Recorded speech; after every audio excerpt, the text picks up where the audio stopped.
Hi, my name is Jacob. I'm a student at JTech, and I'm going to show you how to use a digital multimeter and do an electrical test with it. This is your digital multimeter.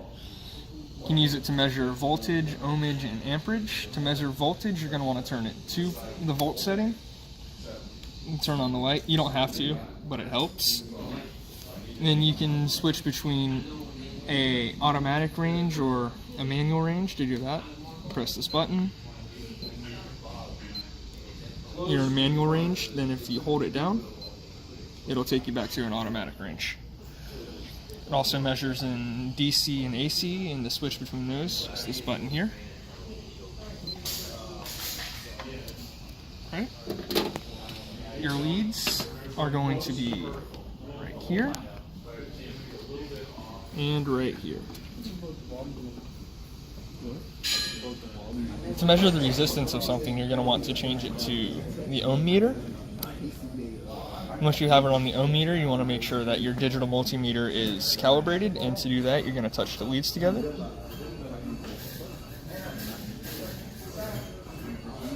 And as you can see, this multimeter is calibrated. Alright, before you measure an amperage, you're going to want to check the 20 amp fuse, and to do that, you're going to want to have your digital multimeter on ohms. You're going to want to stick your lead into here. If the fuse was bad, it would say OL, but this fuse has a reading, so it's good. You want to pull that out. You're going to want to pull this lead out, and you're going to move it over to the 20 amp hole. And then switch your meter to the 20 amp setting. Alright, this is the wire diagram for the exterior lamp circuit for a 2007 Toyota Camry. We've selected the right rear tail light, which is right here. The load in the tail light is shaded blue, and the ground that comes off of it is shaded green.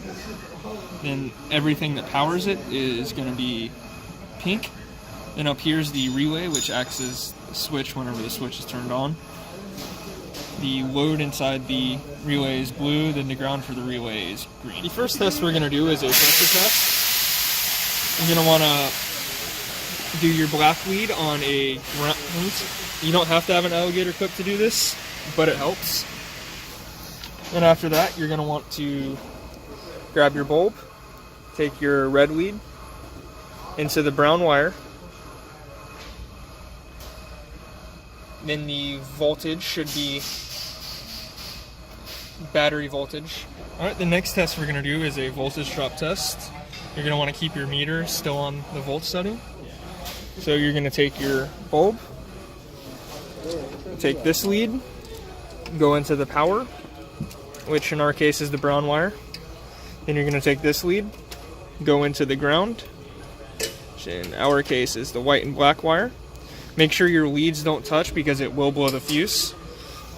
And you're going to come over here. It should be reading the battery voltage, which it's not, so there's obviously something going wrong with the system.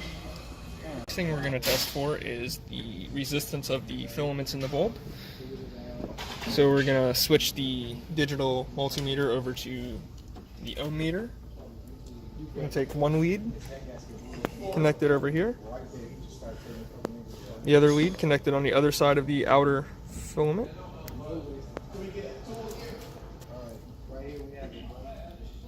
This filament has continuity, which means electrical current is able to flow through it.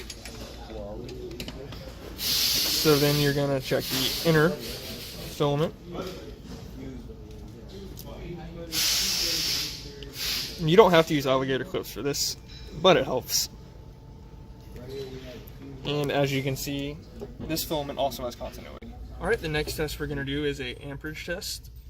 So what you're going to want to do is disconnect the wire.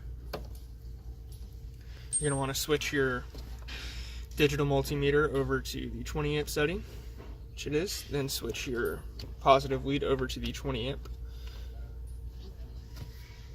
Then you're going to take your positive lead, connect it here, then your negative lead to here,